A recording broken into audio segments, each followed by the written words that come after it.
All right, welcome everyone to the January 18th edition of the Somerville Urban Forestry Committee meeting pursuant to Chapter 2 of the Acts of 2023, and maybe soon there will be a new one for 2024. This meeting will be held remotely. We will start off with introductions and housekeeping. I don't see any. Oh, here we have an attendee. All right, so we'll start with committee intros. Looks like Breck is first, alphabetically. Everybody, my name is Breck Miller. I'm the city tree warden. I'm next. I'm Chris Dwan. I'm a local activist. I'm passionate about making sure urban canopy is sustainably and intelligently maintained. And Doris.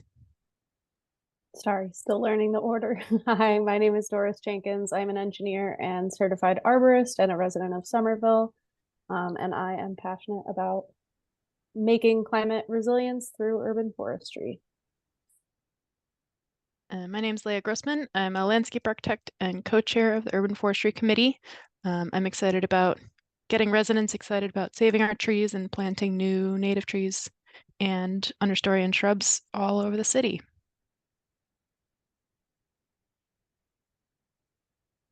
Tori?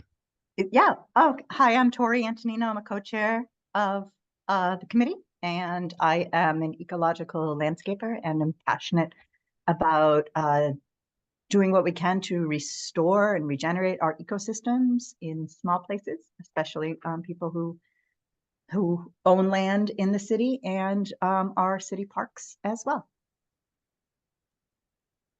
And I'm Vanessa Bukili, Senior Urban Forestry and Landscape Planner, and involved in all tree-related things in the city, pretty much. A strong focus on planting. I am also the host of this meeting, so I will allow that we give attendees the option to become panelists. So I'm going to send you guys some links. You can decline if you just want to sit in the background and listen, or you can come join us. And that's just to invite you if you want to turn your camera on and say hello. We can invite residents to introduce themselves. Do we have any housekeeping before we do resident concerns? I know Chris Tuan is taking minutes. Thumbs up. All right, no other housekeeping?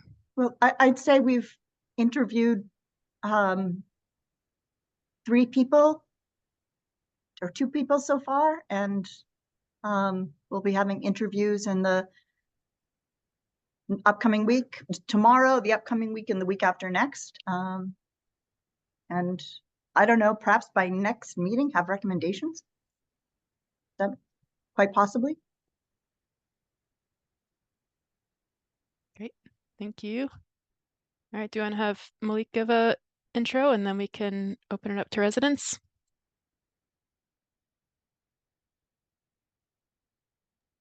Okay, hello there. I'm Malik Drayton, urban forestry planner, and conservation agent. And I've been with the city of Somerville for almost 5 years. And I deal predominantly with the tree preservation ordinance. And that's pretty much it for now. Great, thank you. Yep. And now we'll open it up to residents. I'll call on you and you're welcome to say hello. And if you have any resident concerns, oh yeah, while that happens, Vanessa, would you mind allowing me to share my screen and I can bring up the agenda? But our first agenda item is always hearing from residents. And if you have any concerns, otherwise you can just say hello. So we'll go alphabetically. Allison, Allie, do you want to say hi? Hi, I'm a resident of Somerville. This is my first meeting. I worked a lot with the Chicago Public Parks and a bit with the Newton Public Parks, and love everything related to trees. So was invited to join this call and get to know more like-minded folks. So thanks for having me. No specific concerns to bring up. Great, thank you. And then other guests, Kathleen. Actually, I Hello. think in Zoom they can't talk, but Oh, if they you can't want to talk until they're talk, you can bonus. raise your hand and I will allow you to talk. Great. There So we go. any, oh Okay. yeah. Hey. Hi, oh, can you? Yeah. This is Kathleen. My name is Kathleen Hornby. I've been a Somerville resident since 2006, and this is my first time doing one of these meetings. Just really curious and want to hear what's going on now. Awesome. Thanks for being here. And Preston. Hi, my name is Preston Catilius. I'm a relatively new resident to Somerville. I'm very curious to see the good work you guys are doing and see what I can do to be involved as a resident down the line with, whatever activities you're doing. Unfortunately, I missed out on the dense forest building activity. That seemed pretty cool, but love what you guys are doing. Great. Thanks. Thanks for being here. Wayfinders is a member of the All right. Let me bring up the agenda. So we have something to hold us accountable. And next up on our item is planning document drafts and updates and upcoming events. I assume this is. So I put these on, Tori asked to put these on. I don't know, Tori, if you want to lead the first one or want me to take a stab at it.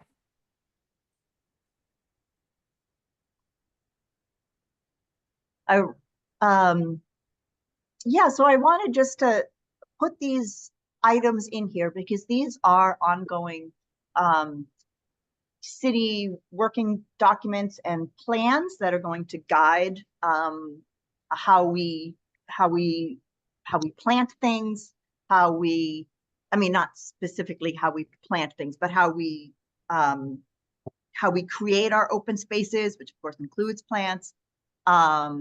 So yeah, and the Somerville Climate Forward document, which sets goals for, different climate objectives. So yeah, I just wanted to, for the open space and recreation plan, I did want to pull it up because what I would like to do, or tell me how you guys feel, is to perhaps do a working group where we can do a bit of a deep dive and take the survey and come up with some priorities and then try to get a vote on it for the next committee meeting. Or we can look at it now together.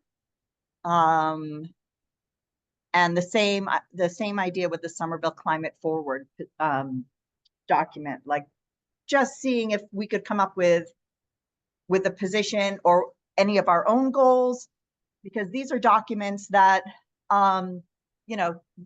these are for the next 5 or 6 years. So these are not insignificant documents. And I guess for the open space and recreation plan, has anybody attended any of the meetings or filled out the survey?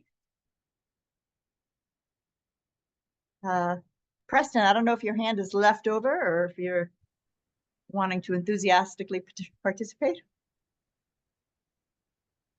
I see it went down. Doris. Yeah, so one thought that I had, I filled out both of these surveys because as a consultant who makes a lot of these surveys, I always try to fill them out. But one thing I was thinking is that rather than maybe fill it out as a group, we could potentially reach out and offer like a letter or something like that with our goals, just so that it is potentially interpreted separately from just like one survey response, because I think usually those surveys just get grouped together.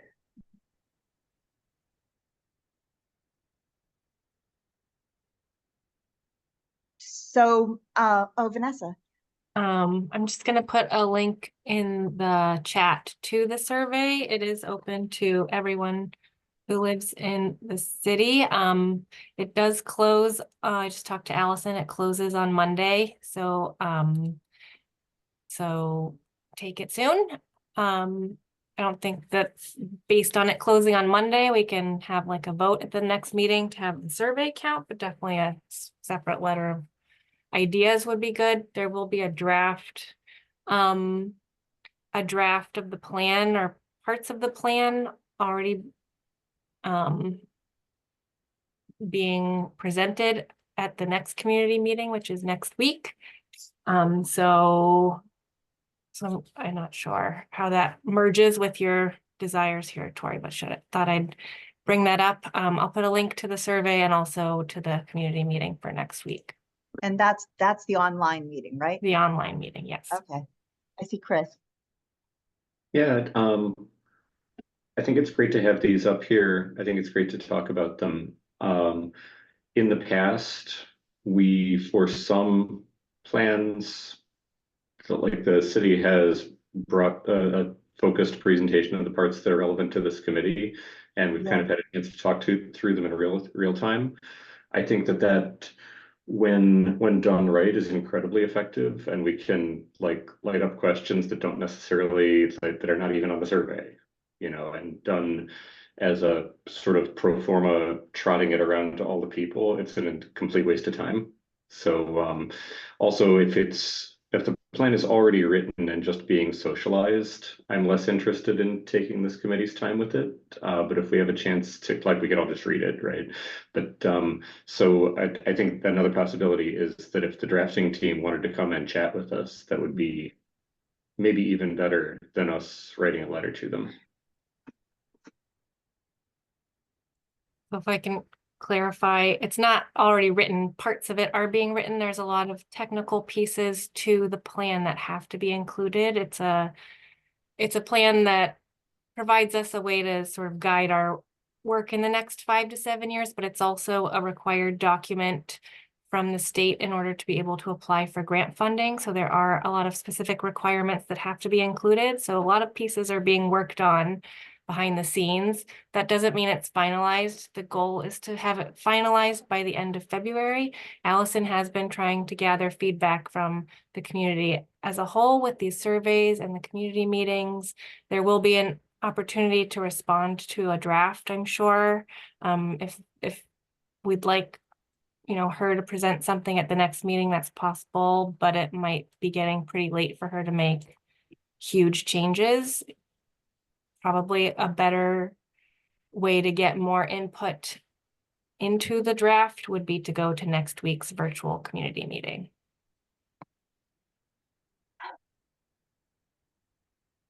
She also did provide the questions for the Urban Forestry Committee to answer. I think at least a few people answered, but maybe those are things we could talk about as a group today. Yeah, so that one, was it a survey? I had sent out a link to a survey with then additional questions that were specifically made for committees like ours. Actually, these particular questions were just for UFC, although probably similar questions to other committees. Okay, so next week's meeting, as I see it, is only an hour long. Unless I'm misreading that. No, maybe.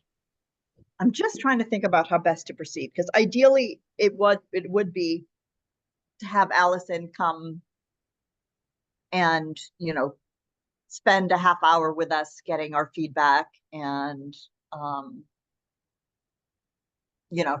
taking that time with us in person, and I acknowledge that, for some reason that survey, I didn't fill it out, and it was like, fill it out within a specific amount of time. And it was like a few days time. And I'm like, oh, did I miss the deadline? Which I should have been like, no, deadlines are, I mean, I know they're there for a reason, but in terms of projects like these, they can be flexible. She was really shooting to get this completed in time for a grant opportunity in January. So that's why there was a crunched timeline originally. She's now extended to late February, so there is a little bit more time. So if these particular questions we want to address now, she's still accepting responses. Okay, want Yeah, to so just, these are the questions. Do we want to spend, you know, sort of give ourselves a time limit and spend the next 15 to 20 minutes coming up with answers to these as a group? I don't think we have any other like super pressing items in our agenda. Let me just flip back to that for just a second.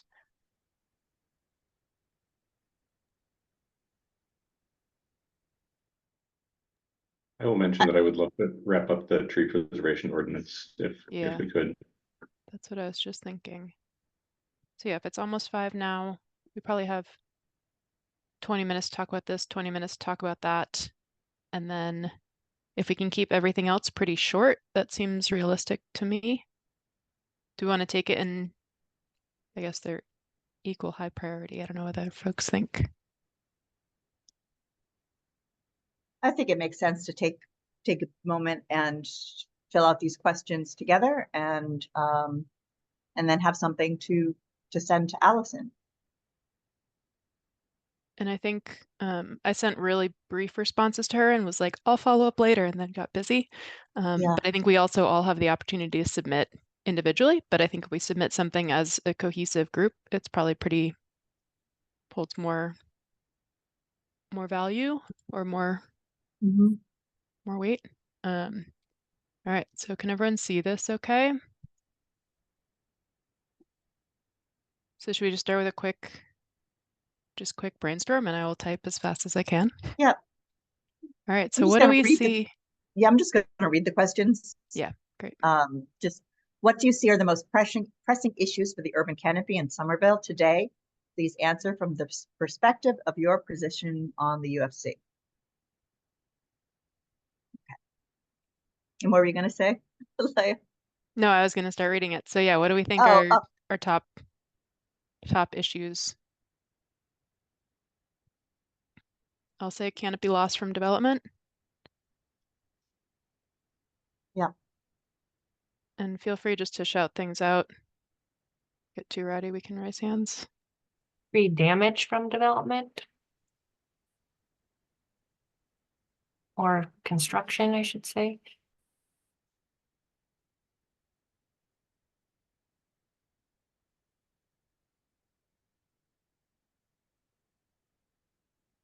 I guess tree loss, like trees being cut down without permits.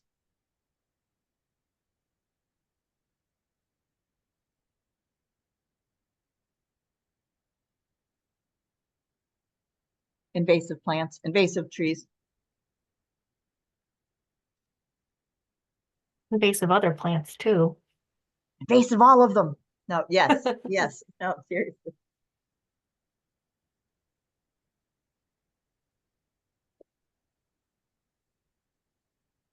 Doris, as someone who works on stormwater capture and the other design work you do, does anything pop out? Yeah, I guess I'm thinking like harsh conditions due to increased heat and precipitation.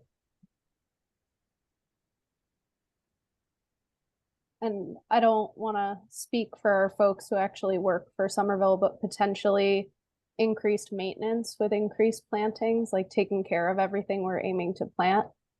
I don't know if that's resound. Yeah. Yes.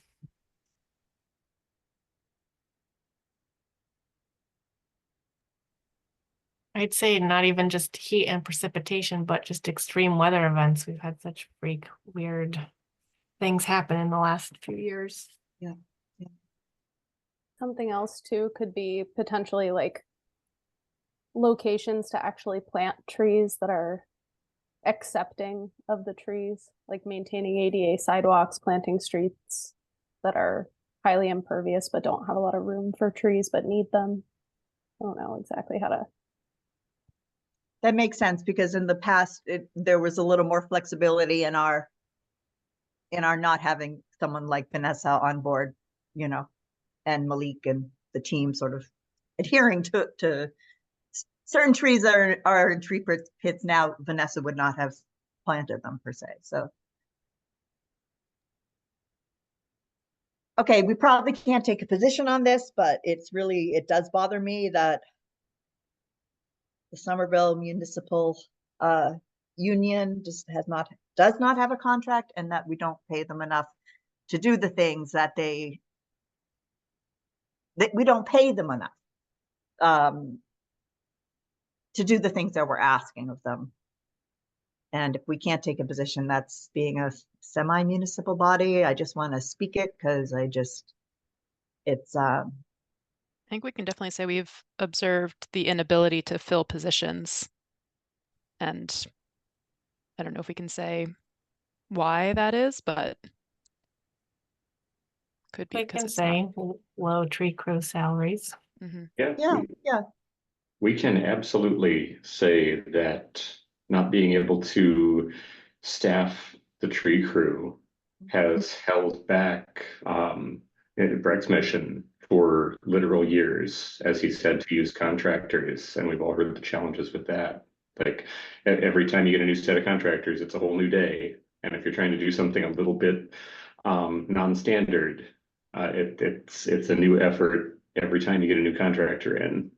Like not having in-house staff is holding us back incredibly, I think. And that's true across the city, but for the urban canopy, like, yeah, the fact that we don't have, and this is not all like a single, this isn't all the answer, but for the written thing, but the fact that Breck has had to work in batches when it made sense to contract up has meant we've had standing dead trees as a backlog, which has made it impossible for me to figure out whether we're gaining or losing ground.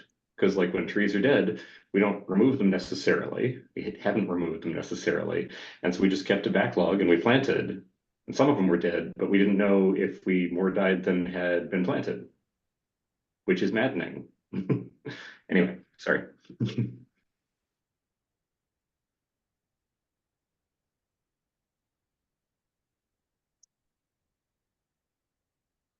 Hey, Malik, or is a person who sees permits and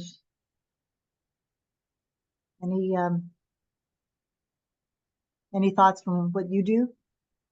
It's just hard getting the word out to everyone because sometimes you have a contractor that just swoops in and they don't know what's going on or what the requirements are. So it's just like I'm working to get the word out better and more and reminding people that this ordinance actually exists. So reminding someone who probably lives in a Woburn, that, their city that they own property in that they don't live in has an ordinance that stops them from removing trees willy-nilly is kind of an issue. So I need to get that word out.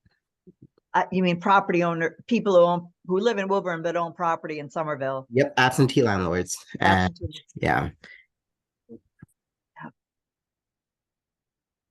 Yeah, I wonder if we can get back to reminding the people who cut down the trees, what are they called? Tree companies, about our ordinance. I just want to recognize Rob's question, or is education of the general public regarding trees and their many benefits an issue?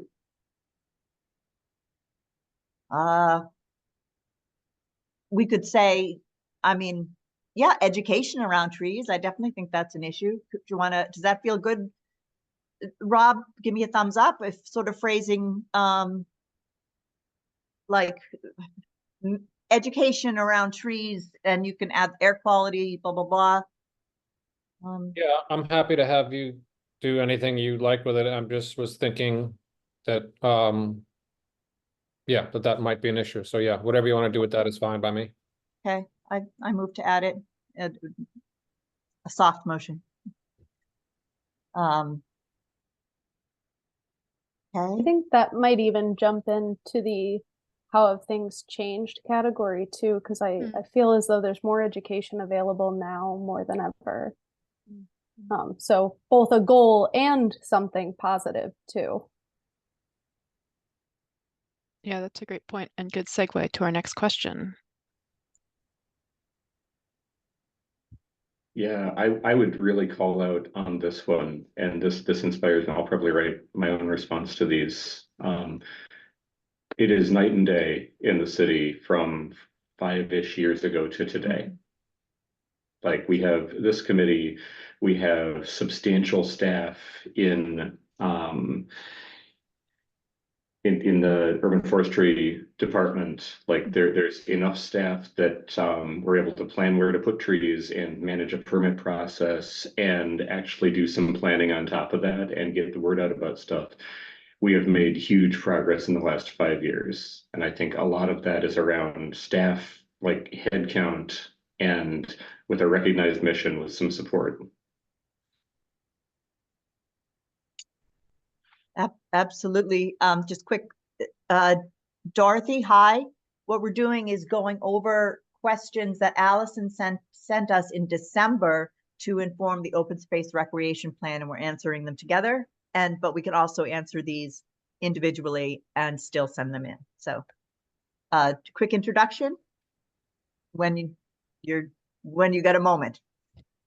Oh, hi, I'm Dorothy Supit. I'm on the Urban Forestry Committee. I'm a general member. Should I say anything else? Nice to see everybody. And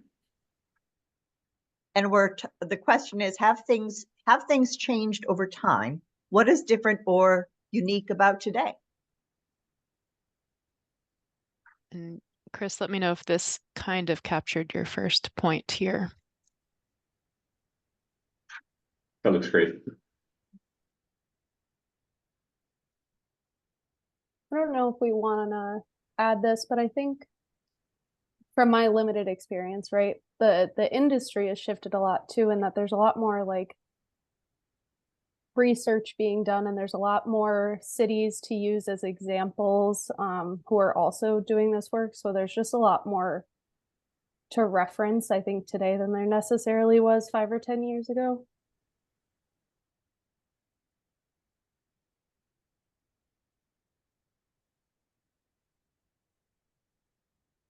And maybe it creates a baseline that we can then keep growing from. Right. It's almost like a network. There's like a much wider network.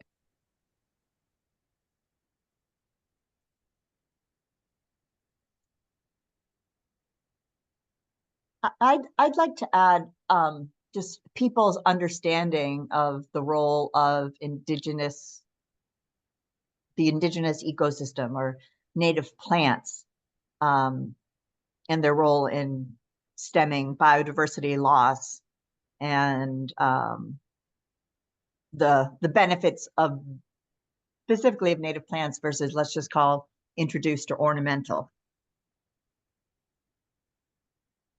The movement has grown.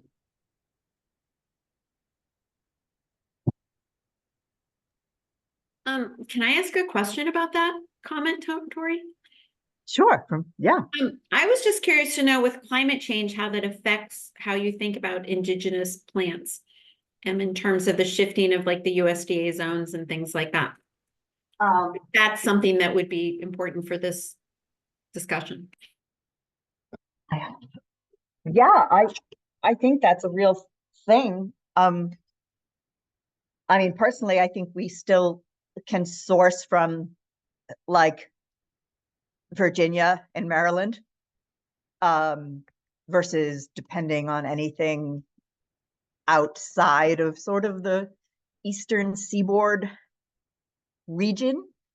But I think we have a magic unicorn in the hop tree, and hop tree is much more native to like Virginia than it is here.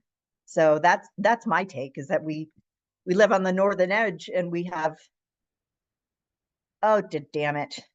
Am I here still? Somebody say something. Yes. Okay, my computer is about to shut down. I'm just trying to plug it. I think Leia's computer died, so I was taking over the screen. Okay.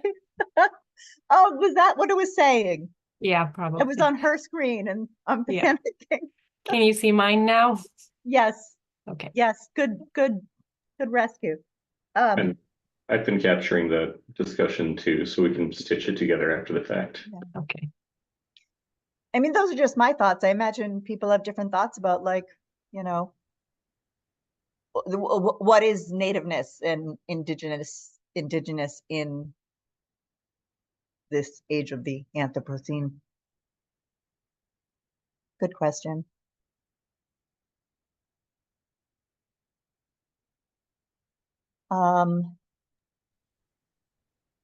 Okay, things have unique and different about today. Is that what we were just answering? Yeah. Yeah, I feel like there's an urgency around an urgency and immediacy in how people are understanding climate change that was not present 5 years ago. I think people have internalized that, as somebody said earlier, that extreme weather events are something that are happening more powerfully and more frequently right now than they did even 5 and 10 years ago. And I think that that puts a certain wind in the sails of people who are trying to do what we can to build a resilient and sustainable island on our little 4.5 square miles that we can talk about here. I think it's pretty unique to Somerville to have the climate forward plan and to set such ambitious goals to be, carbon negative. It's only been done by one other city in the country and by one other company.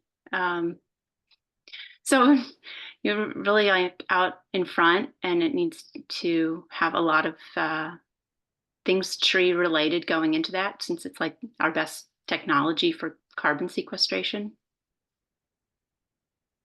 And addresses a lot of points in that plan, like stormwater runoff and things like that. I put in the chat too, there's in terms of what's new, Massachusetts has a Healthy Soils Action Plan, which only the agricultural part has been implemented so far, but it does have a section on forestry as well as in urban areas. And so that's something might be useful in terms of time frame and background. And I haven't done much work with the IRA, but are there things in the IRA, like the Green New Deal, that communities can tap into and get resources at this particular time? Like funds that might be available now, but not forever? Yeah, I think that's a huge point. There's more funding for urban forestry right now through grants than there ever has been. City of Boston got $11 million this year. So I think we're really seeing money that can make differences. Any advice on how to get hands on money? I know that Vanessa and Louisa have their pulse on the grant lifeline, but Doris, in your work, or Ali, in your work, they are worked to the bone. I mean, Vanessa, if I am out of turn, please tell me. But perfectly good question, but I think Dorothy brought it up before, and we actually get all the money we ask for from our lovely city council, so we're not hurting for money for urban forestry. It's the ratio of money to staff time is the challenge. So definitely, yeah, if we can replace city council money with grants, we should definitely consider that. But having money actually is probably one of the, even in Somerville, is probably one of the things that changed over time. We have more staff now to manage the urban forest, and knowledgeable staff, and also just plenty of funding for any of the initiatives we think of and bring to the council. We just don't have money to pay for the maintenance, or we're not paying. Anyway. Yeah, that's what I was wondering. Maybe it's a different topic, but sorry, if the grants could be used to subsidize the salaries for the positions that we're not able to fill. I feel like that's a whole another conversation, but my opinion is that the salaries are capped by the union, and maybe part of it's not the contract, but we've had some internal discussions of trying to figure out how to pay people more, but we want them to come for more money with more experience, and it's all just linked into the union negotiations that really are way above Breck and me and Malik's pay grade. So yeah, it's sort of disassociated, I guess. And if I can throw in, it's always tempting to staff up on grant money, but grants end. And when you have a major grant that ends, if you know, you have to make some super uncomfortable choices. I think if we want to build, particularly in a city where people want to make a career of it, having staff on city operating budget and then funding initiatives off grants is less risky. Yeah, I think if you wanted to get something from the federal government that you didn't feel like you could get locally, it should be like one-time overhauls of things as opposed to like ongoing, you know, maintenance that you want to build into an annual budget. I totally agree with that.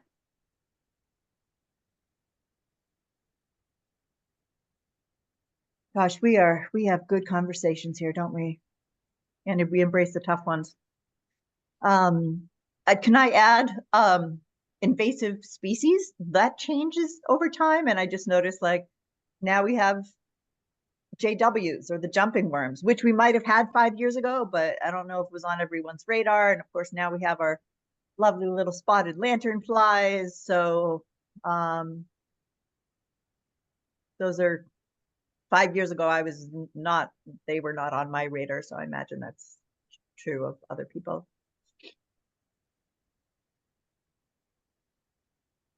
Great. Sorry, I disappeared for a second. My computer is plugged in, but apparently not well enough. I lost the meeting chat, but if someone wants to, I think Vanessa said she was taking notes. I can paste in the missing pieces where I put that parentheses, but I think we should move on to the next question. Yep. Imagine 7 years in the future when the next open space recreation plan is written. What would you like to be different about our urban canopy and how can we care for / cultivate it? What would you like to be the same? Should we start with the same? Seems like an easier question to answer. That's just like, what are we doing great that we should keep doing great?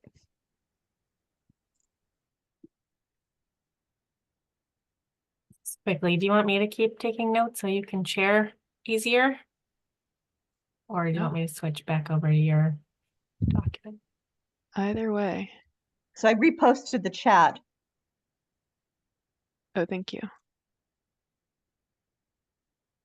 Oh. Oh, you're not seeing my screen, are you? No, we're on my Sorry. screen. Oh, wow. And I don't even see your screen. Things Oh, are you fine. don't? Oh, okay. Hold on. I'll give it back to you. I'll stop sharing. Hold on. Whoever's taking notes, I just want to see fewer lawns because we still have a lot of lawn spaces, and I'm just also on my mind is like places of worship, like some places of worship are definitely stepping up, but then there are others that are just, just have this immense swaths of lawn. Yeah, but I just, brought I in guess, that to schools as well. absolutely. Schools, religious institutions. I even look at City Hall. I'm like, there's a lot of small spaces can be used more intentionally. So private and public.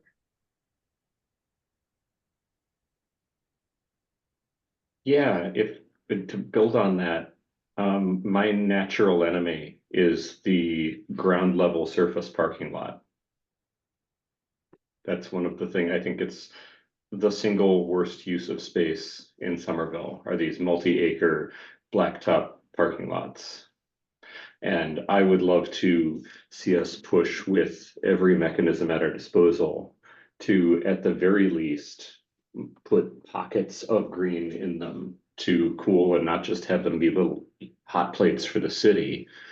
And like, I would love to see the city seize and reduce and build parking lots, multi-layer or whatever. Like, I'm down in Ward 2 where we've got like acres and acres of parking lot that just drives me batty when we hear that we don't have space to put in more green infrastructure. I'm have a summarizing with question / that could be a comment. I'm wondering how we're tracking some of, like, if we were to track these goals in terms of do they come to fruition? Are we seeing a reduction in impervious? Things like that. If we're doing that, like, if we're not, could we start? I wonder if the city could start tracking that sort of thing to see successes. Chris, it seemed like you were maybe doing some of that on your own. It's super hard to get accurate data, and that's It something is. I would love to see in 7 years. Is like right now, our tree database is it's drifting out of alignment with reality because we need to do like we'll just need to do a big refresh. That would be a great use of some grant money, honestly. Yeah. I would We love to have be able city to- council money for that. Oh, cool. Like I would love to be able to confidently say we held the line in terms of impervious surfaces. We didn't lose any. I just don't know that right now. Yeah, so maybe that's a better eloquent way to say it, of like improved data available to measure these sorts of things.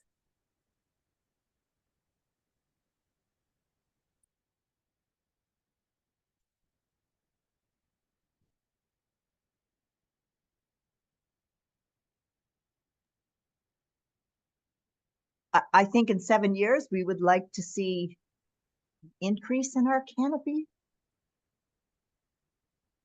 I don't know how that's going to go because of so many of our older trees that will most likely need to come down if they're going to be posing a hazard.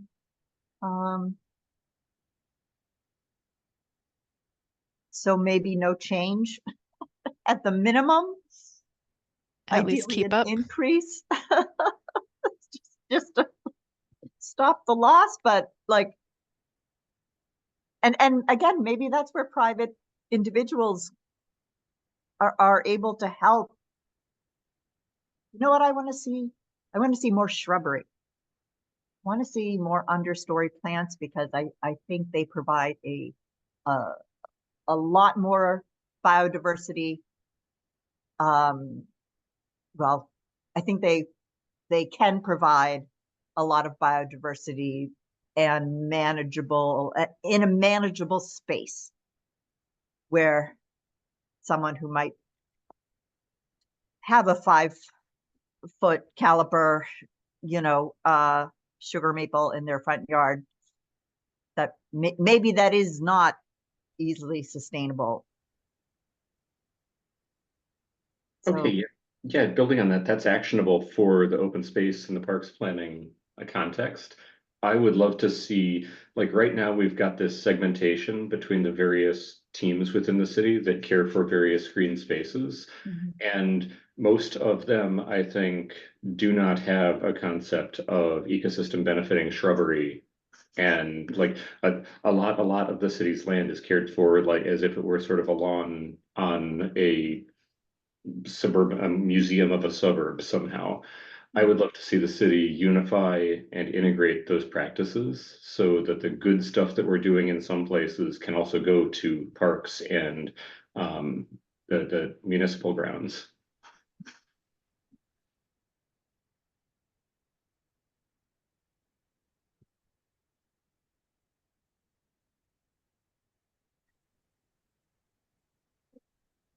This may not be exactly in the OSPRP, but disconnection of downspouts, ring barrels, depaved driveways. That might be more of the climate forward. Probably, yeah. Let's sneak it in here. Maybe Allison will find a spot, maybe not, but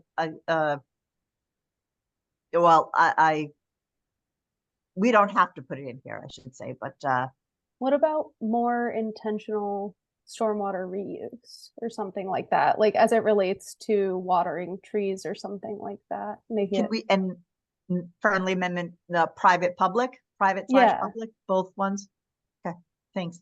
I'm wondering if kind of along those lines, if like, isn't there some effort to make the tree wells larger? If like that effort has been advanced, I don't know, however it can be measured, but like all tree wells are as large as they should be or supposed to be or something. I don't know. I'm not sure what the law is or the changes, but I know that there's some effort, but it feels like it's going really slow. I did see some on Summer Street that looked great that had been cut out around a lot of those big trees. I can quickly answer that. All new tree wells are much bigger than they used to be, as big as they can't be within, reason for pedestrians and whatnot.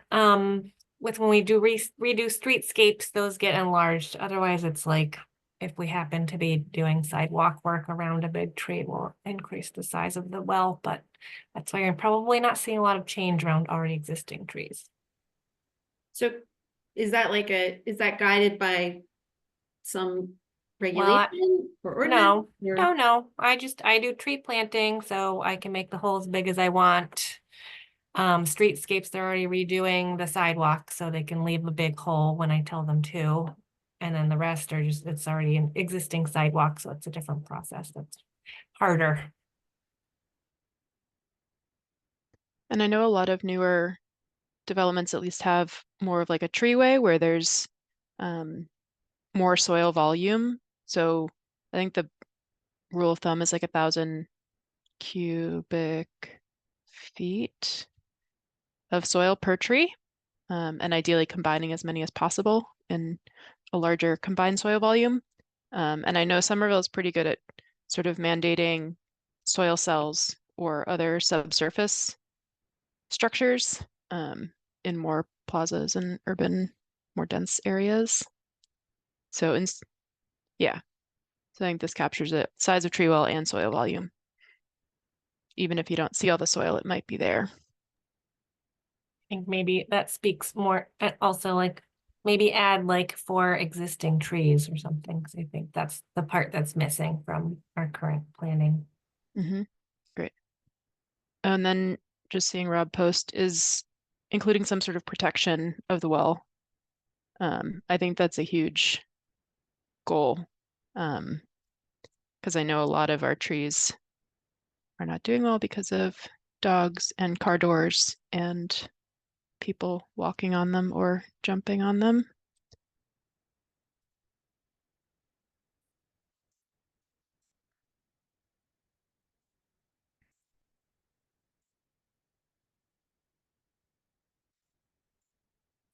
All right, should we move down and be mindful of time? Just gonna put dogs, cars, people.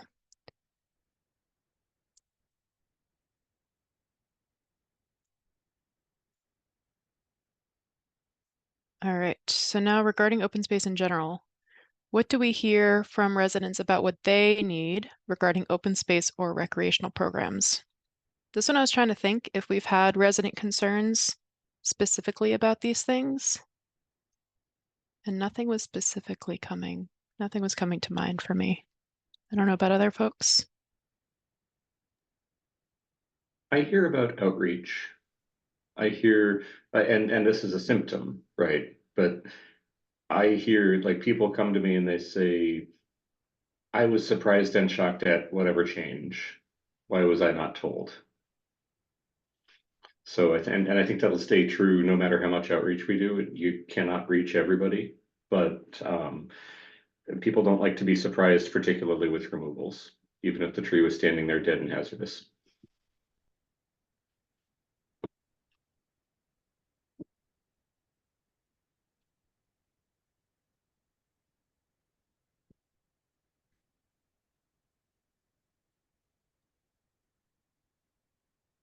I know we've had a lot of conversations around Cobble Hill specifically regarding increased open space and space for community gardens and preserving existing trees. That's the only one I can think of from recent. Actually, yeah, that's really good. That's important. And Cobble Hill's the right example, but people don't make a distinction between the open spaces that happen to be on and between private land. Like those are just as precious to them as the formal parks. And so that those, when the land gets purchased and, you know, used for something else, people experience it as a loss and a great stress.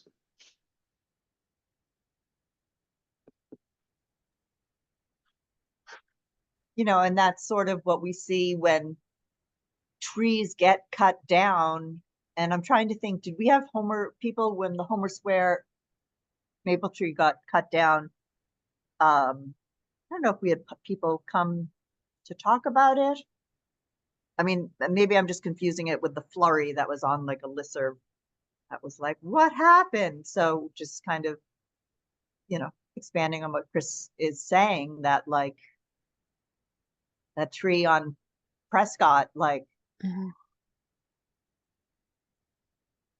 yeah, it's I don't know, maybe as a city, as in a city as densely as we live in, the public and private spaces are kind of, I don't know, maybe there's more ownership and attachment.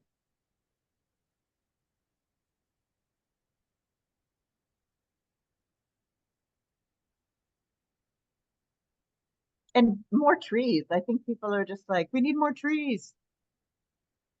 I feel like that's the majority than those who are like less trees. Of course, there are those too, but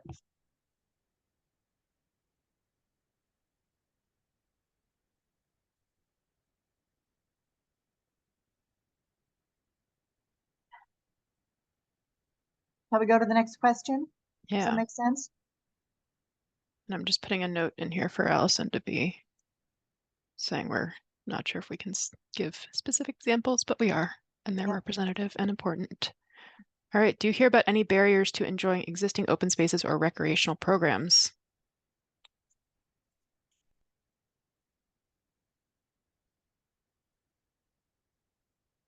Oops.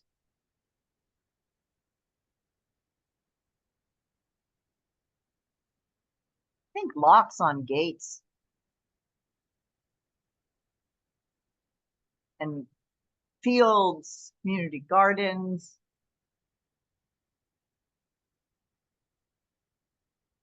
Did you say fields? Oh, like playing Fields. fields? Yeah, playing fields.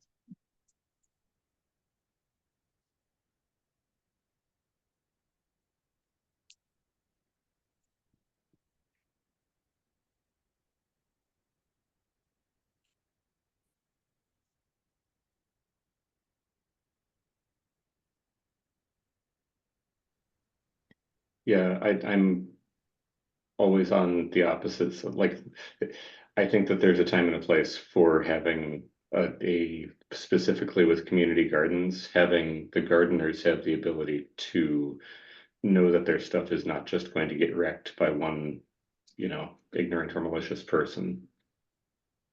I think there's a place for limited access, particularly when you've got an active community who works in a space and doesn't want to see it wrecked. And I'll just remind us, this is what we've heard from constituents. So I think, and correct me if others feel differently, but we've heard both sides' preference for access, but also preference for limited access.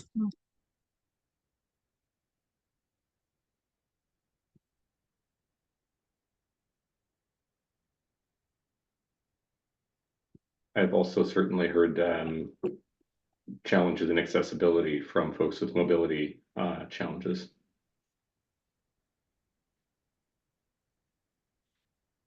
And do we think that's for open space? Yep.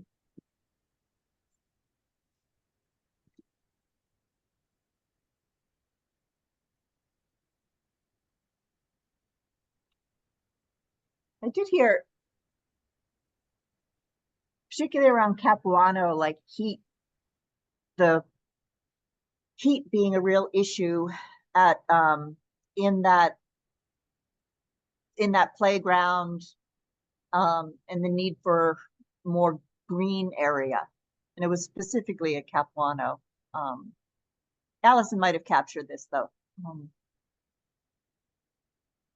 but that also like heat, the heat at our playgrounds during the summer. If they don't have like a lot of nature near them.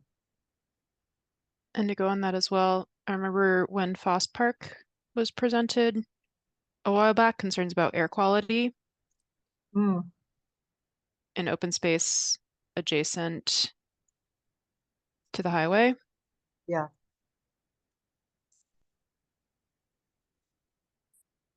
I guess the things that I've heard is kind of there's a playground near me, and of course I forget the name of it, but it has a stone wall around it and a lot of trees in it. And that's the one everybody likes to go to versus Conway Park. I live in Ward 3 versus Conway Park or the Morse Kelly Playground, because particularly for little kids, it feels safer, cozier, and there's greens, there's trees, bushes, and a little bit of, green space there. And so it's a much preferred space as a playground than the ones that are kind of more open, just kind of more industrial like. Are you thinking like Perry Park I don't on know. Washington Street? No, it's not on, I don't know the one on Washington. This one is on, it's one street over from Lowell Street. I forget what it's called. I can look it up. White Sullivan? No. Albion? Does it have a community garden adjacent to it? Nope. It's got a bocce court. Dickerman? Maybe. The only one I know of with a bocce court. I'll look it up. Yeah, As someone who has little kids, I think it can be hard to go to parks when there's not accessible bathrooms. And this is something that's kind of happened in the United States, that there really are not public bathrooms unless you can go to like the coffee shop. But then you have to like get a code because, like you're not paying. So that can be hard. There's definitely some parks that aren't really around a lot of businesses that you can like pop into. That's And a good honestly, I one. think like a lot of people I think we need more public bathrooms, I guess, as society, that's incredibly important. I want to see that in what we recommend. Like we are taking tiny steps as a city in that direction, and we need to do more. Yeah. All right. Any else for that one?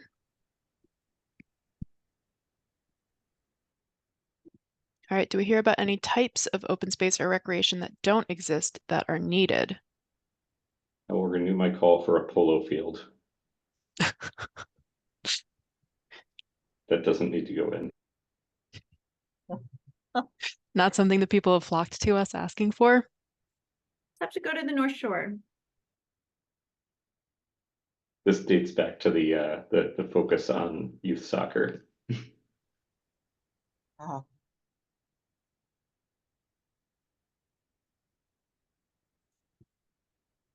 Could we say we've heard, I don't want to like speak for things that aren't true, but we're residents too. Do we feel like we hear any desires for more passive, heavily planted open space as a type? I think nature space is a type accessible nature space it's a type I need. So I don't know. I will also need that. And now we're two residents who need it. Okay. Yeah, we've heard each other. Ah. That little walking path that's down on Congress, like where it used to be the elevated highway, and now you're getting towards South Station, and there's like a space where there are trees and shrubs and a path between them and some public art, and you can sort of be in the middle of the city, but you're walking on a path between trees. The Rose Kennedy Greenway? I don't know what it's called, but if that's called accessible nature space or like a little piece of forest in the middle of the city, like I'm desperate for that. That is such a break in the middle of sort of the stress of being here. Like a path through woods. And I think we've got space. It doesn't have to take up a huge amount of space. Is Does walking that- intimately between trees too suggestive for an open space plan? I dare say not. They may, so that might be interpreted as trails, which, that like the trails that I think of that we have would be like Baxter Park, like, but I think it's different. I shouldn't say that, Chris. Is what you describing like a trail, or is it something a little It's different? the community in our city, it's the community path. Mhm. Okay. And how can we say that in a way that it doesn't exist today but is needed? I think the trail is a large path, and so we're asking for more small paths, similar to the small path on the trail, the sort of like the upper tier that people take their dogs on. More of that adjacent to more urban, more dense urban areas. I think that's something we don't have now. Yeah, even little transitional places, like you're coming to the edge of a park and there's just a little like screen where you walk through. And that can be kind of magical to be in one place versus being in another and sort of reset the palette. You're kind of talking about outdoor rooms, it sounds like. Is that like more? More landscape architecture. Yeah. Yeah. I'll take it.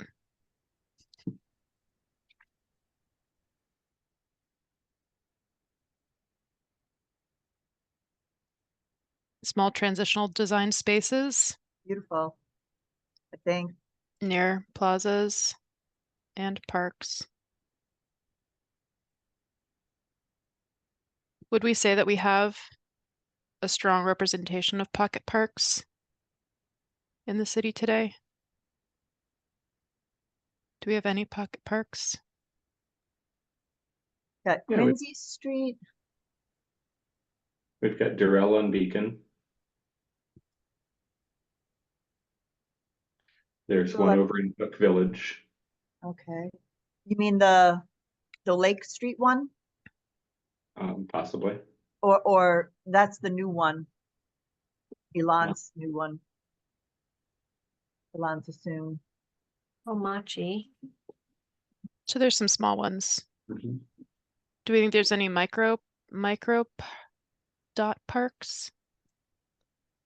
That one I'm by trying the to like fire. I'm just thinking the one by the fire station. Mm, I've never been the little there. and memorial. yeah, it does not feel accessible to me just because I don't know. It's sort of right next to the road and next to the fire station, which I don't feel like is a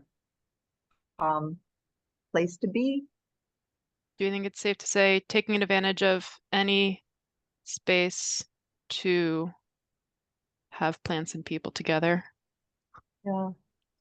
Let's plan some people together. So I'm thinking of spaces specifically, and maybe it's changed, and I apologize because I haven't been over there in a while, but like at one point I compared the size of the Mystic River that's in Somerville versus in Medford, and the Somerville side was not in good shape, the lawn was in bad shape, but on this Medford side, there was like shrubs and trees and pathways, and it was a way more enjoyable side or space to be in. So it's not Ware River. Is it? I don't know if I think it was close. It was in the 10 Hills neighborhood that I'm referring to. Let me make that's this the same. lowercase. Yeah, I don't know if that's the Parks same. along the riverfront. Yeah, thank you. Yeah. I know there is a RFP that is out for Blessings of the Bay and that whole area that I think you're thinking about. Yeah, that would. So it seems like changes in the Okay. works. Yeah, because that's a mess. Yeah, Encore definitely did some repair to the shoreline on Medford side. But this was before Encore, so Well, yeah. go Medford. Good on Medford.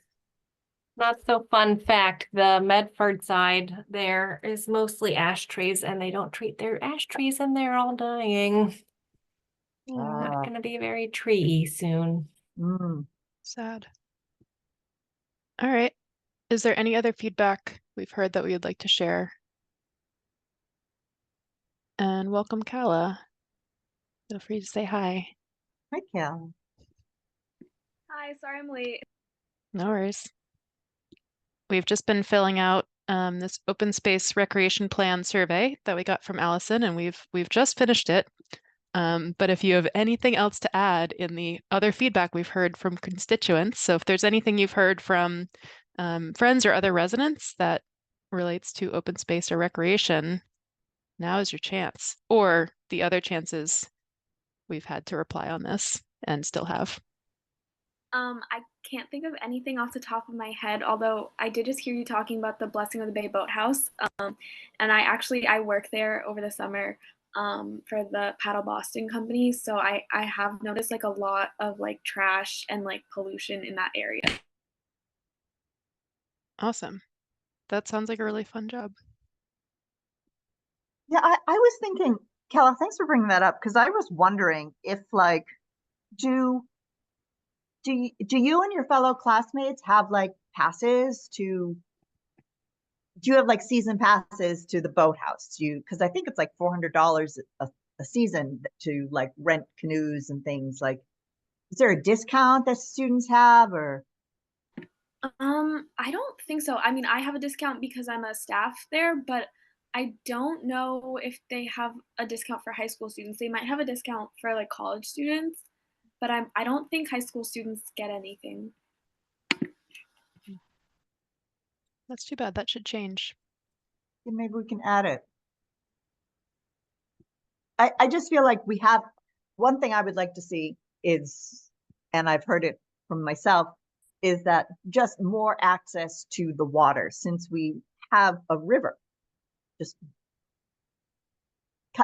cutting out barriers, which might be like discounted season passes, because I think it costs like 40 or to $60 a day to rent a canoe, but then like the season pass is, let's say, 400, but that's still prohibitive. So if you have a lot of roommates, you can get a family pass, and it's pretty worth it. Oh yeah. But yeah, no, generally it's pretty expensive. Yeah. Sorry to interrupt on that. I just wanted to mention there is a discount for students. I've been a member for the Paddle Boston for a few years, but there is a discount. They also have senior discounts as well. Oh. Oh, sweet. Thanks for sharing that. Yeah. Then I guess then that, should I say deeper discounts or awareness? Deeper discounts or advertisements, like probably advertisements would be good. Right, that would be and that's like educational, like, oh, we have this resource, it's right there, and I forget about it, but I'm like, it's right there. And on that note, I don't know where this fits, but I don't know if anyone else gets the emails when the overflow happens into the river, but it's like every time it rains, now we get an email that there's overflow into the river. And when I had a paddle membership, I always wanted to go further west, because when you start in Medford and if you go east or if you start in Somerville, it doesn't smell good. Oh. And so making our riverfront a place that people want to be, that doesn't have, I know we're working on it with the overflow, but I think I might just add to this one cleanup of debris and reduction of sewer overflow. And that gets back to, having more pervious places and like cleaning storm drains and disconnecting the downspout. And so it does all relate to open space, I think, And just Rob says discounts to low income residents for the access to the river.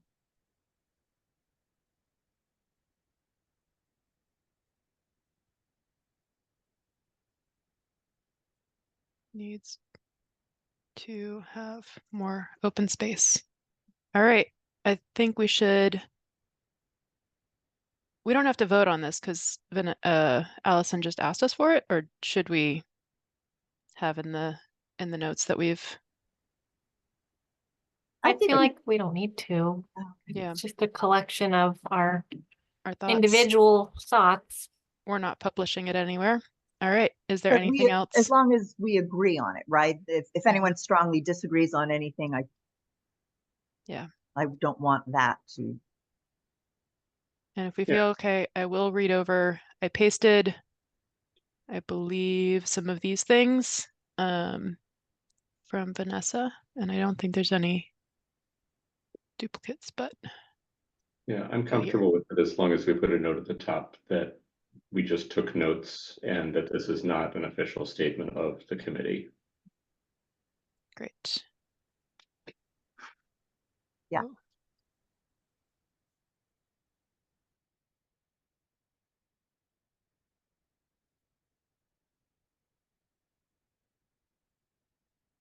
From 118 meeting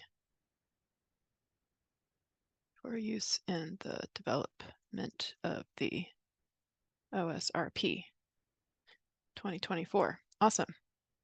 Great work, everybody. All right, I'll save that. And should I send it to Vanessa to send to Allison, or just send it to Allison, include you? Yeah, you can go ahead. You can do it directly if you want. I also feel like we should save this somewhere just as a record for us. Can put it on our.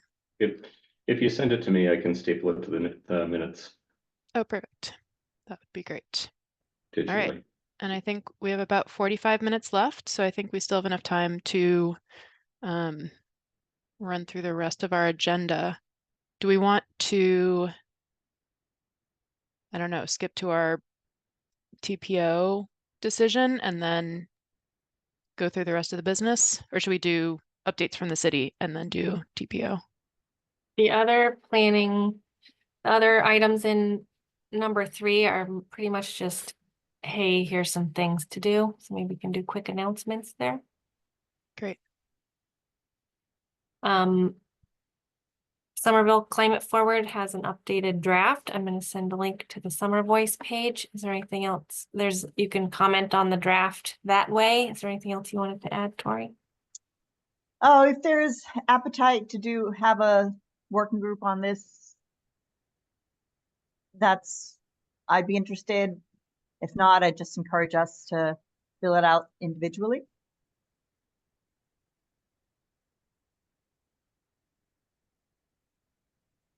Great. And rat poison? Rat poison, that is. Wait, sorry, go ahead.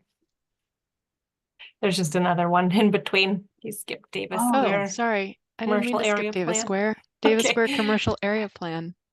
Davis Square, there's a draft. It's like planning time of year, apparently. The Davis Square commercial area, there's a new plan of what that would like to look like. And there is a meeting next week, I think, on the 29th. Okay, a little over a week, 10 days from now.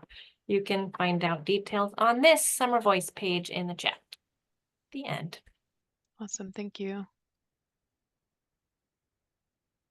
All right, now rats.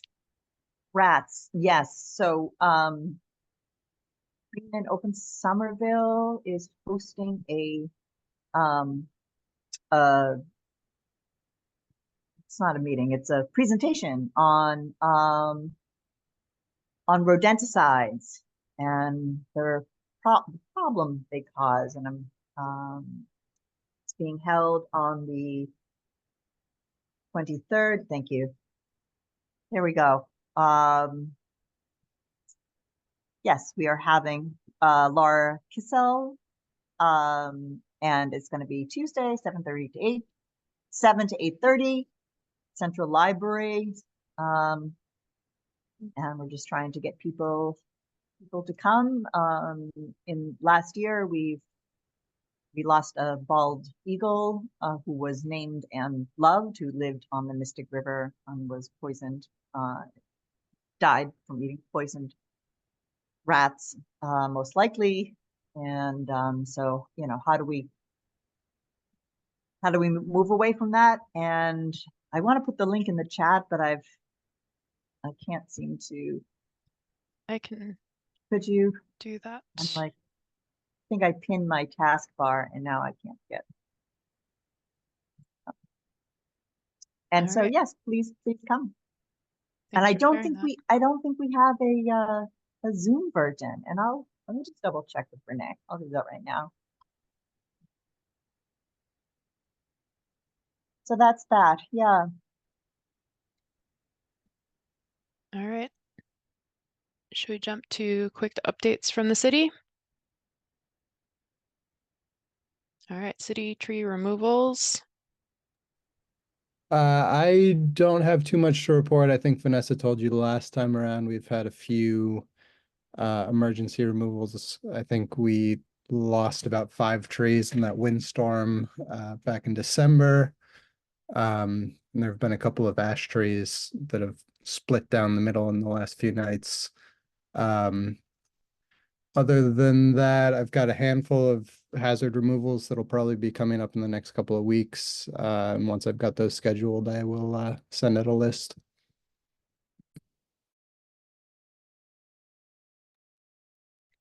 Thank you.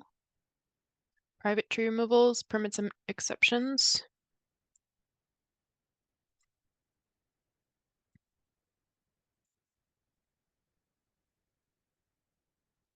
If Malika's here already or has updates. He is here. Maybe he's stepped out for a minute. So I think the spreadsheet's been updated at least to some extent. I think we're short on time, so I don't know how much you want to go through all this now. There haven't been a lot of exemptions lately that I recall. Some, trickle. Some removals, not all have been permitted yet, but they have deadlines to get permits.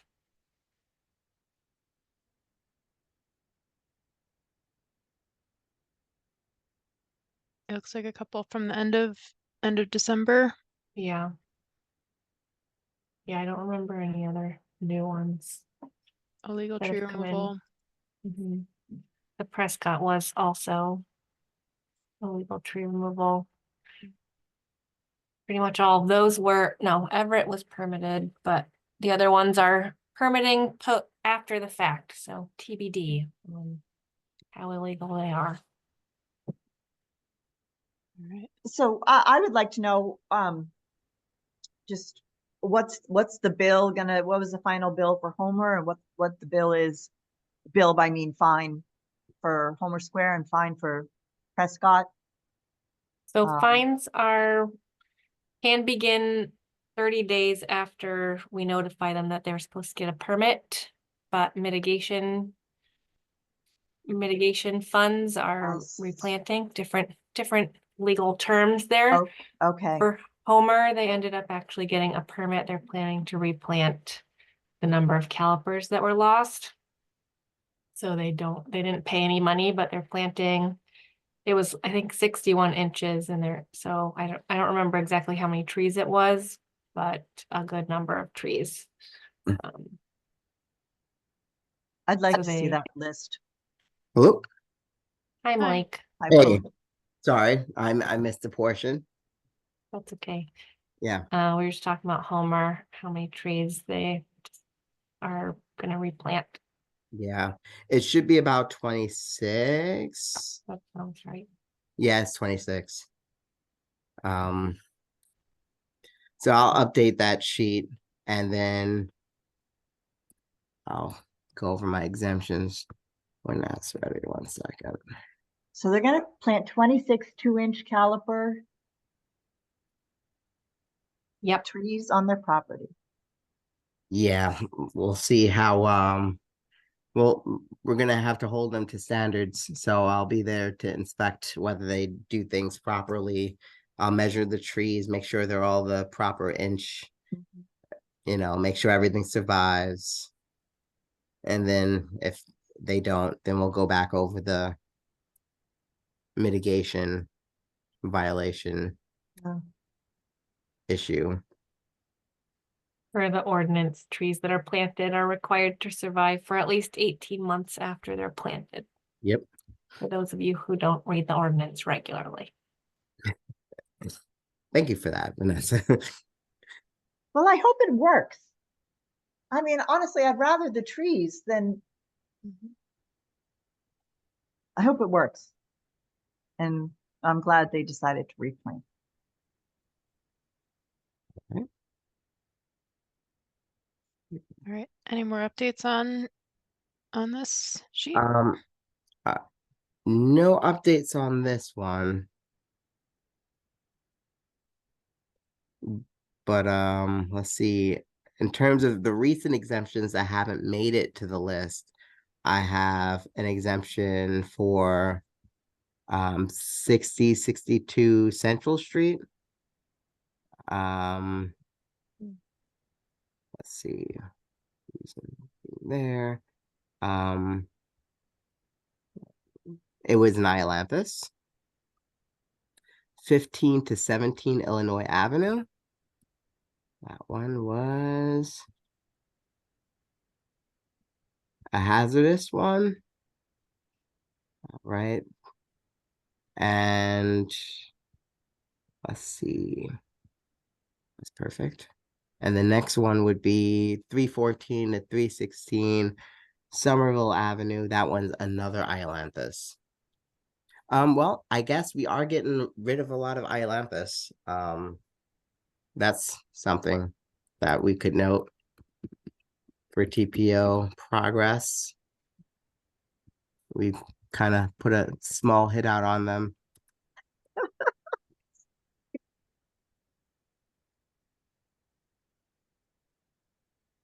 Great. Yep. All right. And Prescott, Malik, you're still working with them to figure out mitigation. Yes. But did Homer have any fines? Homer Square, the Homer Square tree. They did not. They taught us how to do fines. It's Yep. very complicated. So that was our first time fining, and there was a lot more steps than we thought. Okay. So now we know all of the process for the Yep. next baddie. Good information, good practice. Good job. Yeah, it We was put a lot of hours in that. a lot of hours. Oh, yeah. So, yeah. I've got a question. I saw one on here that was, what was it? The Tree of Heaven. Did you have one of those on here? Yep. When you approve that, do you then require them to like treat it properly, like cut it and apply the poison right away so that it's not like putting up 10 more trees of No. heaven? Because I live right next to like a kind of abandoned property, and there are so many trees of heaven, and I have to I ripped up probably 1,000 trees of heaven, and I don't know if that's actually helping, but it's a monstrous problem. Like, so I'm just curious how the city like thinks about tree of heaven. So it is exempt from the tree removal permit process. However, we do not actively manage against the Tree of Heaven on private property. So there's the line there. That's a great question, Allie. I didn't follow. It's like exempt, so you wouldn't give a permit to remove tree of heaven because it's like an invasive species, or Yeah. So it's okay. exempt because it's So it invasive, shouldn't really be a permit. but we do not force people to actively get rid of it. Yeah, you don't force them. Yep. I just wonder if like as they did have someone come and cut them down last year, and the people cutting them down, they were just cutting them down. They were not applying the poison that you need to. So they only made the problem worse. So it's just kind of frustrating because I don't even know them. They're not there. There's no person there. Like I'm expecting red bars to be in the windows soon because they are not there. And it spills out into all the neighboring properties. There's trees of heaven like all up and down my block. I walk up and down the whole block, and like rip them out of people's yards.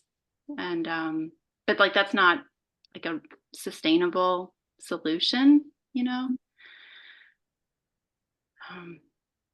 Yeah, we just to share, we did So talk just about curious it. if like there actually maybe I'm doing the wrong thing. Like maybe ripping them up is making it worse, and I should not be doing that. And if so, if there's like a city approved way to tackle Tree of Heaven, I would just love to know it.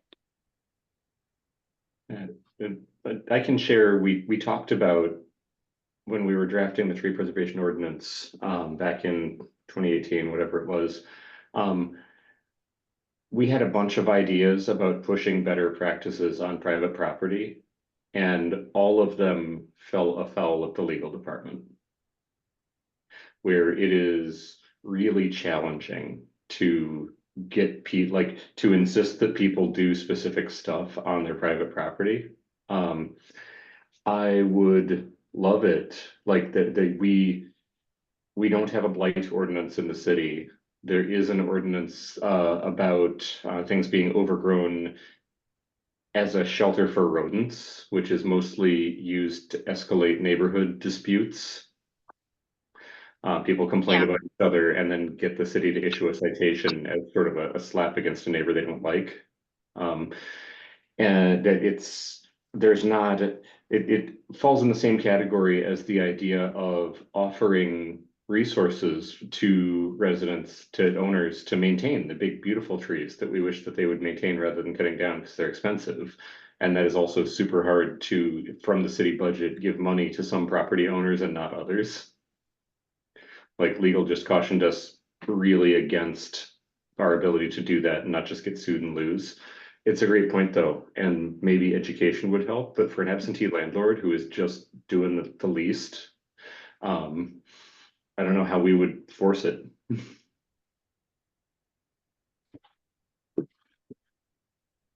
My question is there any course of action currently, because of the spotted lanternfly that other cities are doing? And this is, I guess, is towards Vanessa or anyone who has knowledge in this alley, or Doris in particular, because we've done a lot of preventative work with ashes. Do we try to preempt? Do we go after the trees of heaven in order to, stem the tide of the lanternfly invasion?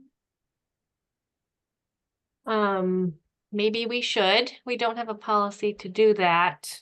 It would be hard to implement, as Chris was saying, on private property. The city just can't get involved in private property disputes, for the most part. But I don't know of any other cities that are doing anything. But I don't know. I don't know at all. I haven't heard of anything. I did look at a lot of like the state regulations in New Jersey and such in terms of like what they're mandating at the state level for spotted lanternfly control, and didn't see anything about requiring or even recommending tree of heaven removal. But that could be happening at a more local scale that I just haven't seen. I don't know, Brock, you've seen or heard anything? Not really, no. I mean, it's such a widespread problem, and I don't know if anybody has said conclusively if removing the tree of heaven is really gonna solve the problem, but I certainly wouldn't be sad to proactively go after at least the city's tree of heaven, but no, I haven't heard of any kind of policy from other cities. It would be interesting to include, whatever our conclusion is in the future, include in our outreach materials, because I know we have handout information about both invasive species and about spotted lanternfly. So giving like a concrete recommendation. And then I know last year we were collecting and shared with a group that does it, invasive removals. But if that could be like a, suggestion or communication or group subcommittee brainstorm. But that seems like it ties in with the most wanted weeds poster potentially. or at least that subset of people. Yeah, I think that's exactly right. That we've got those hang tags that say when you're doing black swallowwort, you put it in plastic and you don't put it in the compost, and you salt the earth and apply holy water, and it still comes back. I feel like in that kind of material, we could note that merely cutting down the main trunk of an Ailanthus results in it coming back 1,000-fold. Like it doesn't remove it, it just knocks it back. I think education is the right path. I think you're exactly right.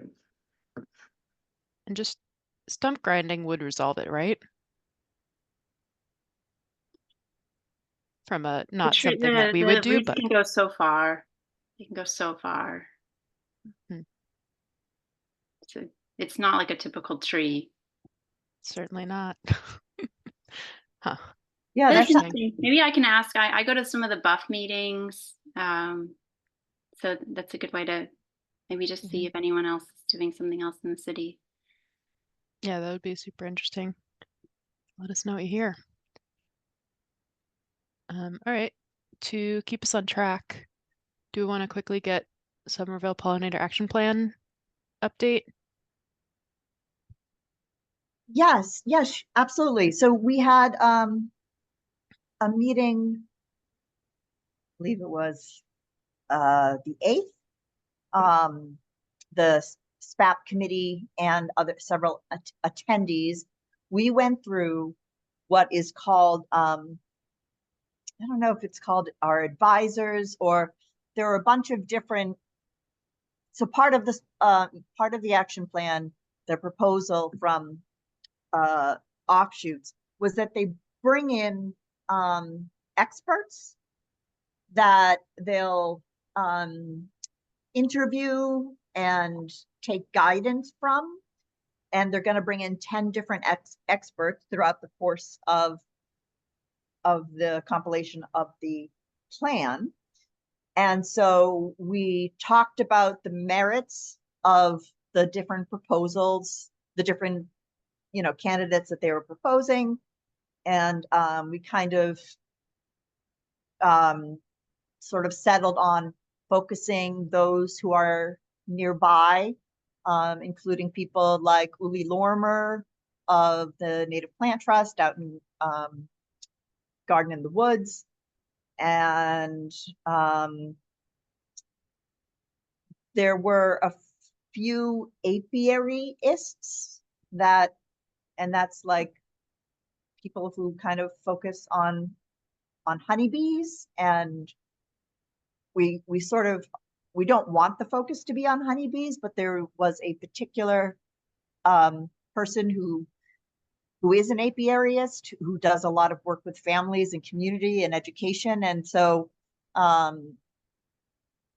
it's just that just briefly, honeybees are not going extinct or in like decline, or that's their livestock animal. And so we just measured the different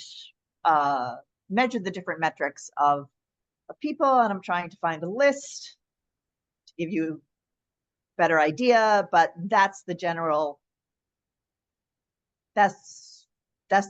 idea. We narrowed it down to 12 people. So we looked at different contractors, and then we'll have another meeting next Monday, I believe. So Vanessa, do you have anything to add? Were you there? Yes, you were. I was there, yeah. That was a good summary. Okay. Great, thank you. Yeah. All right, to make sure we have time for TPO, I know we want to dedicate 15 minutes at least. I just scanned the job portal and I don't think there's anything new to report, so we can skip that if that sounds okay. And then, yeah, should we jump to TPO review? Chris, I don't know if you have that document to share. Can you say what TPO is to start? Yeah, so the TPO is the Tree Preservation Ordinance. Do I have sharing powers? I do. This is amazing. Share. Cool. The tree preservation ordinance was passed several years ago. We've got some runway on it. It's the document within the city that created this committee. It created the permit process that we just got a report on, and it consolidated a whole bunch of other laws that were on the books but used incoherent language and were dated from various times. Notably, we were told at the time that we couldn't, many people told me that we couldn't create a permit process for removing trees on private property, that was just a straight up overreach, and it's held up fine. So when somebody tells you you can't do something, go ahead and try anyway. We have talked now, I think, at 3 different meetings about some recommendations for changes. I feel like we got to consensus on the first 4, which were some adjustment for how we recruit and retain youth members. We're going to make those, we're going to suggest, so first off, the usual invocation. We, this committee, have no practical power. We have no judicial power. We are not changing the law here. We recommend. And so this takes the form of a letter to the city council, which I have again optimistically just dated for today, and I claimed that we were going to come to unanimous agreement because that's how I think we should do it.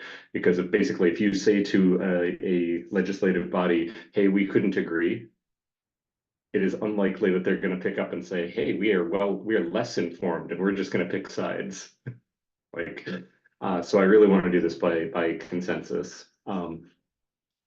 So we're not actually changing the law. It is just a recommendation from our role as the Urban Forestry Committee. And so for me, that makes me feel confident to go ahead and say what I think we ought to do just as a UFC member. And then if it turns out to be politically untenable because property owners tell city councilors that they won't vote for them if they pass something, that's the city council's problem.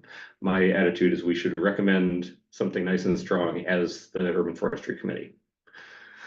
So the first one was to adjust how we set up youth members. That's reducing from a 3-year term to a 1-year term, aligning it with the school year, and letting the mayor just go ahead and do it rather than insisting on city council confirmation. That everything that I feel like that one's a straightforward one. We just heard about fines where it was really, we've never actually issued fines for unpermitted removal of a tree because we've got this 30-day grace period where property owners are expected to come in to go get a permit, right? After they remove the tree, they have 30 days. We, I think, agreed that that only applies once per property owner. That if the same property owner does the same bad thing again, we would start the clock on fines immediately. The third was the owner occupant exemption, where right now, if you're an owner occupant of a 3 or fewer unit property, you get an automatic exemption. You can do whatever you want. You can just remove the trees. You still have to come in and apply for a permit, but Malik says, hey, you own the place. Cool. No need to go further. As if those trees were all invasive or all hazardous. We, I think, made an elegant compromise that they still need a permit. That the most common explanation of why that's a good idea is that trees are expensive to maintain, houses are expensive to maintain, and people's circumstances change, right? And owning property, it can be burdensome, right? So we instead said, what about a 90% reduction in fees to point it directly at the financial burden rather than exempting them entirely from the process? And then the fourth one, I think we all, at least unless somebody's changed their mind, Cambridge has this just beautiful thing where in their inspectional services permitting, they insert a thing where you have a duty of care to protect all trees on a job site as a condition of getting any construction permit. And I love that. I think we lose a lot of trees to never saying that they're important. And if we can just copy paste Cambridge's language, I think it will be a big upgrade. Before we get onto the Norway maples, has anybody slipped or want to talk more about those 4 ideas?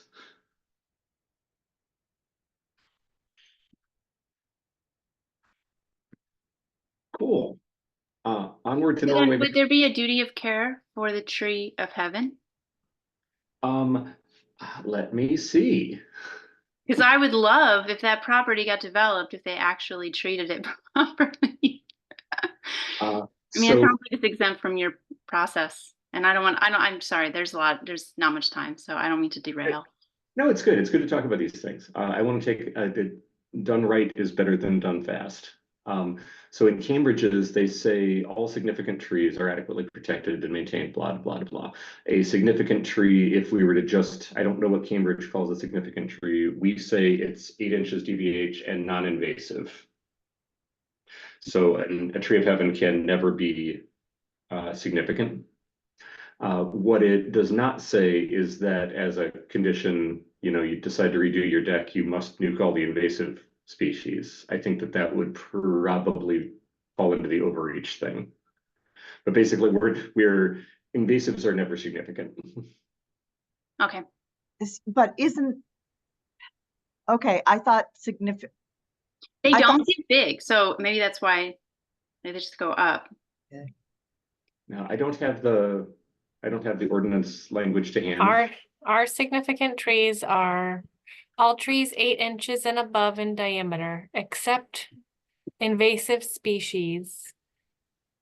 But invasive species, except for Ailanthus, that are 24 inches and above are considered significant. So at the moment, Norway maples and the 3 other Massachusetts prohibited plant list invasive trees that aren't Ailanthus, you need a permit, so they're significant if they're 24 inches and above. That is such a brilliant segue. Because that's the issue for me at heart going on. Yeah, that is what we talked about last time, and we did not come to consensus. So this was a suggestion from Tori that right now, what we say is that invasive is on the Massachusetts prohibited plant list. And originally we stopped there. When we passed this in 2018, 2019, it was just like full stop. Invasive is what Massachusetts says. There was an amendment by a city councilor a few months after that to exclude 24-inch Norway maples. No, trees of heaven. Right, so excluding specifically Norway maples and anything else that's larger than 24 inches, except for the tree of heaven, and saying that those are no longer invasive. And the thinking there is that most of the urban canopy that we have right now is big Norway maples. Like they are a plurality of what we have in our mature trees. And so simply allowing their removal it seems likely to damage our existing canopy. I question saying they're not invasive because they totally are. I would have written this differently, but I am not a city councilor. I think this is like, as it's written, if a lawyer decided to go after it, they could point out that you can't do that. It's still invasive. The reasoning, though, was that large, well-loved neighborhood trees that shock people when they come down and they say, don't you even have a tree preservation ordinance? Norway maples sure do look pretty.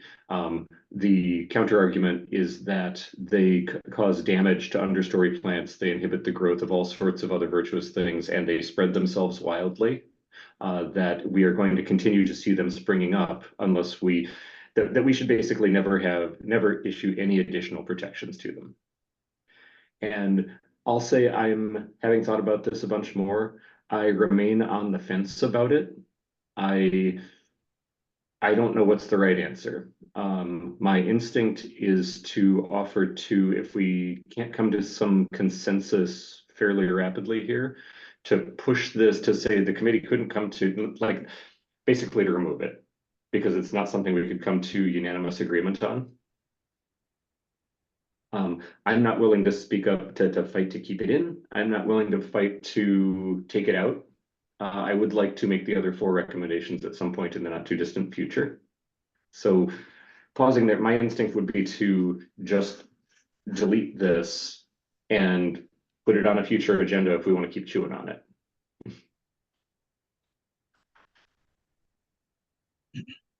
Okay, so deleting, okay.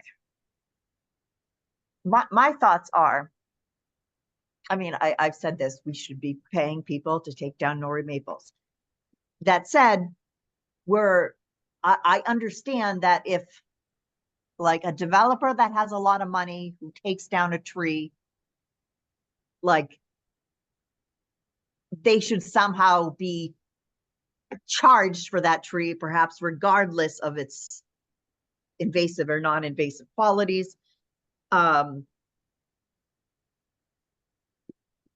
okay, so what I'm concerned about is that if ever this ordinance was to prevent somebody from taking down a Norway maple, that's problematic.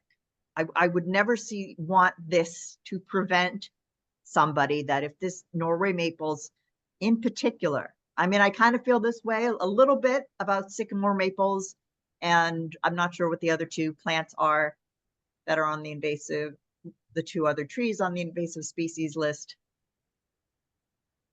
Like, I don't want to give protections to any of them necessarily, but I understand that this is kind of to recoup losses from developments happening when they take down trees.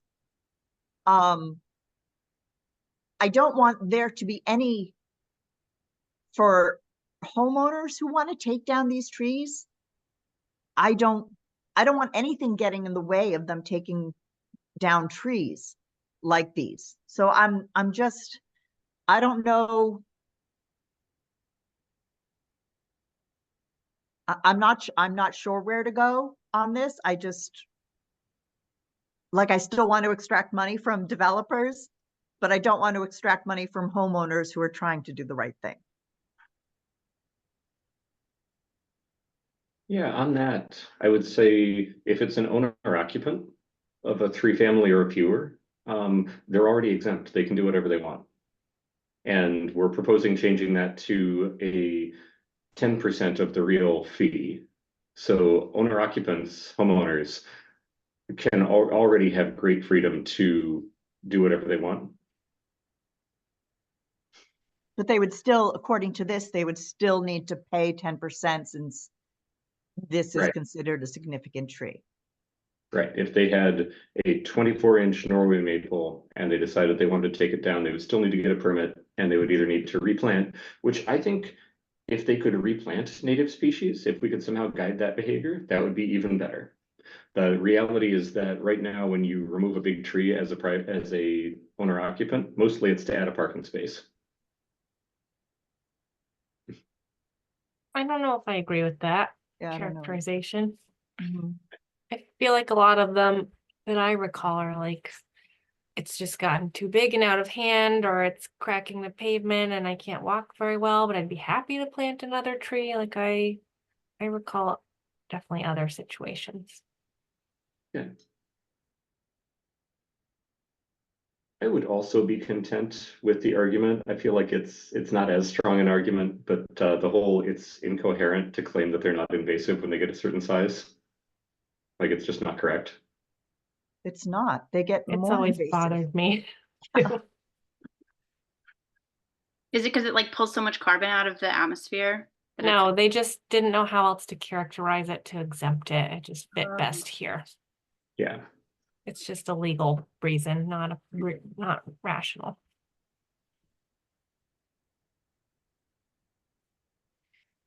I'm still torn as well about this, and maybe leaning more on the fence after you reminding me that homeowners are always exempt and whatnot, or will be mostly exempt.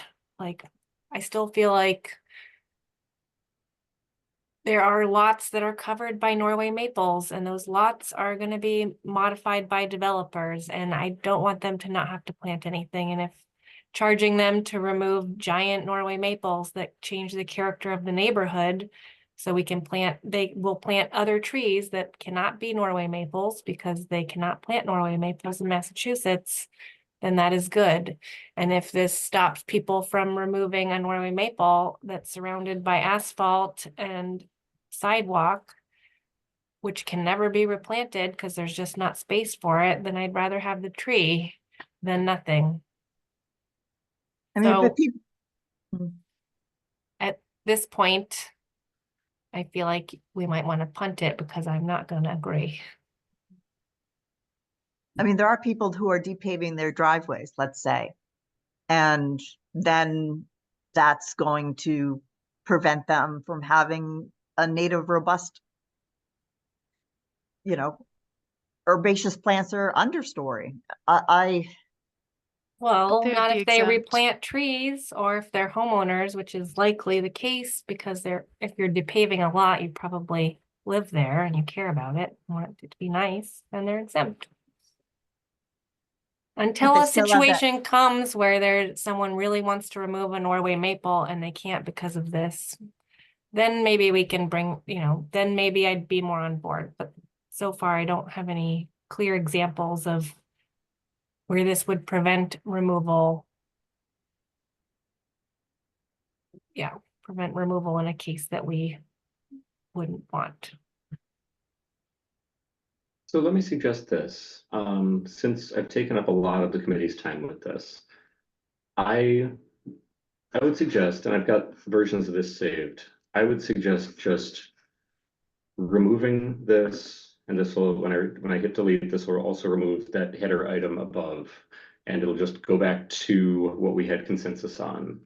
My inclination is to push delete and move to approve what we've achieved consensus on. And if the co-chairs think that it's worth further discussion, I will absolutely save the text and we can carry on. But I would love to get something in front of the council early in the year. So I will do that. I have a friendly amendment.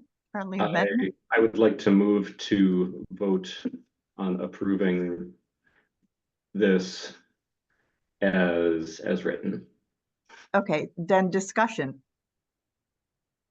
And a friendly amendment would be, is there a way to say homeowners do not have to pay anything to remove invasive species? Is there a way to exempt homeowners That from? already exists.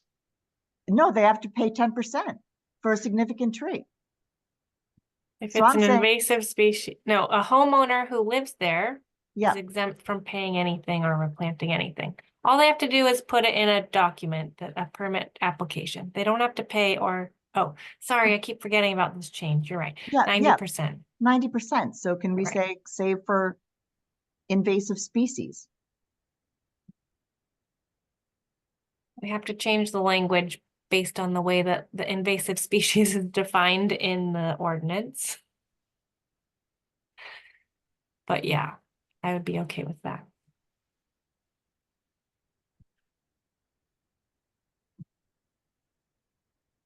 It would take some different writing. Yeah.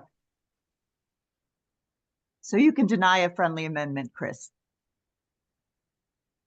Or you can say, thank you very much, but that's where a place where I would feel comfortable landing on, and it would take a reworking of the language. So the ask is to go back and produce a fourth draft of this, and we'll come back and see if that holds next time. That's how I would like to move forward. But that would take your, Sure. consent. I withdraw my motion for a vote. I will be happy to bring another draft in at the next meeting. Thanks. Thank you for your work on this.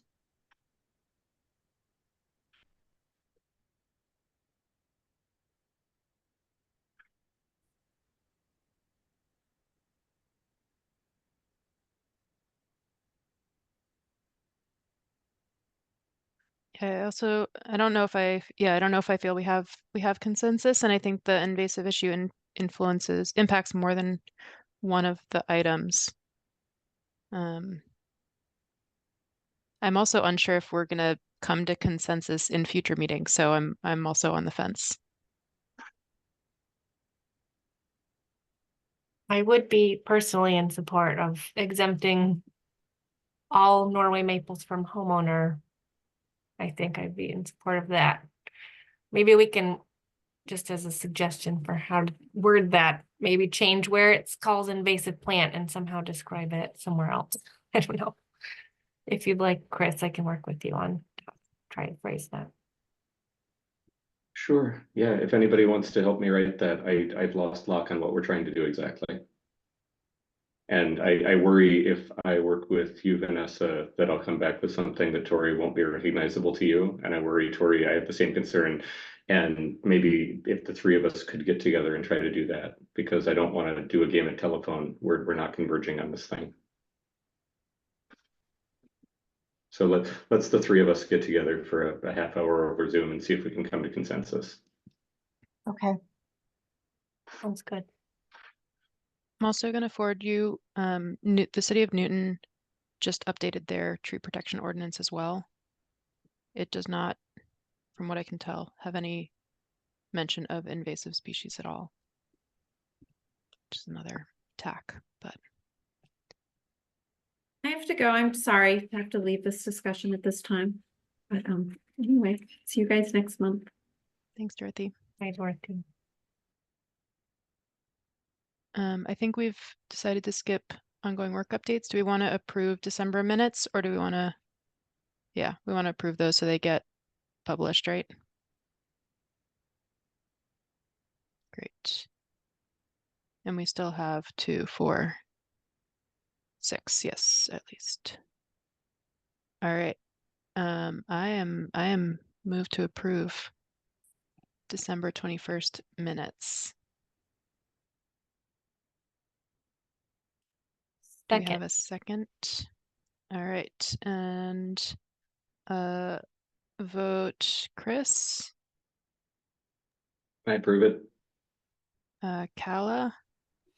Approve. Doris. Approve. Breck is also voting yes. Or, I'll abstain. I wasn't at that one. okay. And Tori.